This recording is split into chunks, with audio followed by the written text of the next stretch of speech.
नमस्कार नमस्कार सर आम कला चाष करूँ देखला बेलू छुटिया गछ न उठु उठु मुचा आरंभ है माने पत्र मुचा तल मुहा हाँ आउरी बड़ हेले तो आउरी मुचा हो छुटिया एमती मुचा हेले तार प्रतिकार कौन सर अच्छा ये जो कलरा चाष प्रकृत में चाषी भाई ये पत्र मोचा ये गोटे रोग आ ये रोगटा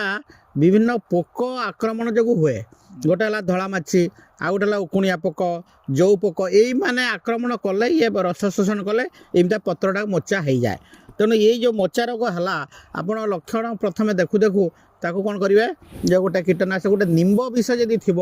निम्ब आधारित कीटनाशक ताको एटा प्रथम स्प्रे करदे तापर जदि आउरी